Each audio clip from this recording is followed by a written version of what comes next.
Welcome to the Elevate Media Podcast with your host, Chris Anderson. In this show, Chris and his guests will share their knowledge and experience on how to go from zero to successful entrepreneur. They have built their businesses from scratch and are now ready to give back to those who are just starting. Let's get ready to learn, grow, and elevate our businesses. And now, your host, Chris Anderson.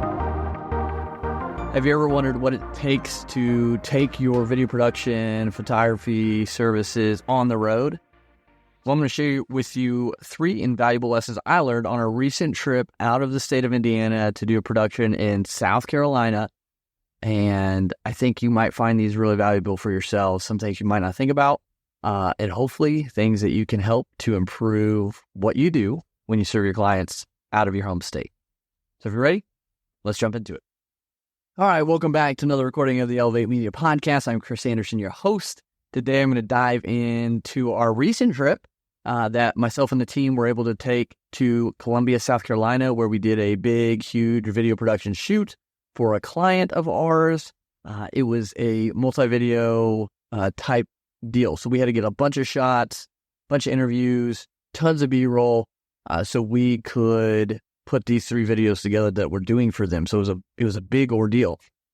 Now, the first thing that I want to share on this is I'm so grateful and lucky to have a team because this would have been really hard to do by myself. There's probably no way I could have done it myself in 1 day, 2 days, probably the whole week, just as much as we got done because we had so many people there on deck helping out.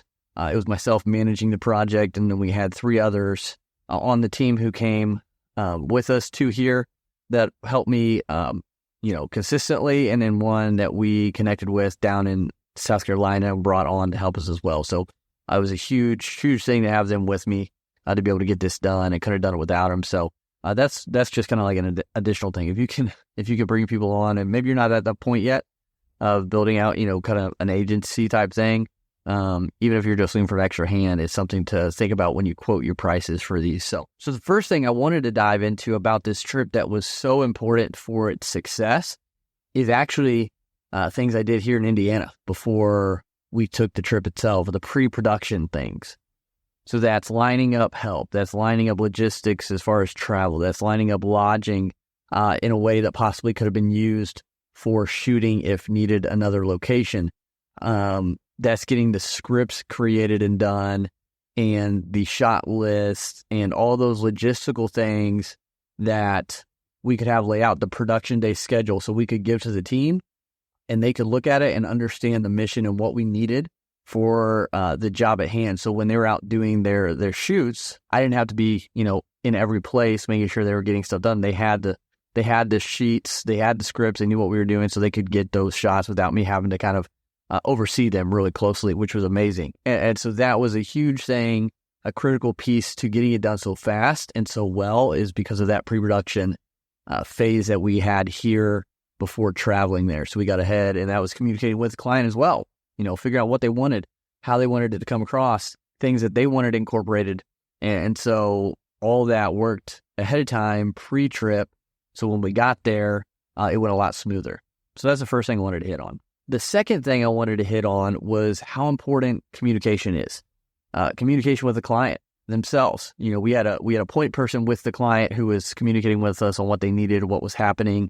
And so we were communicating with them to get things set up, make sure everyone was on the same page as far as the schedule, when we were going to be where, and things like that. Communication, you have to make it pretty, black and white, pretty easy to understand, so nothing gets lost in translation or lost in communication, or nothing is assumed or nothing is left out. So you've got to be really detailed, really direct, and to the point of exactly what you want and what's going to happen. That's super important. Within communication, though, too little communication is hard. It's not going to help you. So if you don't communicate enough and no one knows what's happening or when they got to be there or what's going on, especially with the pre-production, getting that done, too little communication will hinder the project.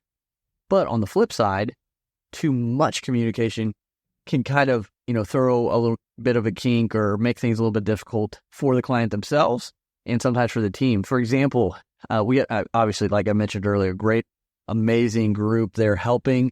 And everyone kind of directs and explains things differently. But when you have clients who aren't used to being on photo or being on video, and you have, 2, maybe 3 different individuals trying to explain the same thing, it can get a little hectic for the client, for that person on camera. And so, I recognize this, and this is no fault to the team. They're, doing the best they could. It was hot out. The client was getting kind of tired, and it was the end of the shoot. And so I saw that, and I asked our team, hey, what needs to happen? Because I was at the point of just managing. I was letting them do their thing. So they told me this is what needed to happen. And so I walked to the clients because it was a group of them. I said, hey, listen, this is what needs to happen. We're going to do this, this, and this, and they're going to do this, this, and this. And so it kind of separated it and made it clear to the client, those behind the camera or in front of the camera, like what needed to be done and how to do it. And so it helped my team kind of get the shots they needed without having to worry about directing the client who was kind of getting, tired at the end of the day there. So too much communication. So having a bunch of people offering direction or giving suggestions could be confusing or overwhelming for those who aren't used to being on camera. So it's something to think about as you're, doing this with multiple people. Have maybe one point person leading the directions and make sure that it's super clear and, concise, because these people aren't videographers. They're not photographers, most likely. So they're not maybe going to understand your lingo or what you're trying to have them do. So just, again, communication, making it clear, concise, is going to be best for you. And then another big thing to think about as you're doing out of your home state productions is trying to get there a day early. Yes, you might have to pay for another night of lodging or of vehicle rentals or whatever, food, but being there a day early and being able to scout out the area that you're going to be shooting in, maybe finding new locations that work better. Because if you're not from the area or not used to it, then you're not going to know. You're going to be walking into somewhere on shoot day completely blind. And some of that's hard. You can't control everything. Like, we weren't able to go into the office and see exactly where we were going to be doing the interviews, but we had an idea at least. But everything that was outside or downtown, like, we were able to kind of go scope it out.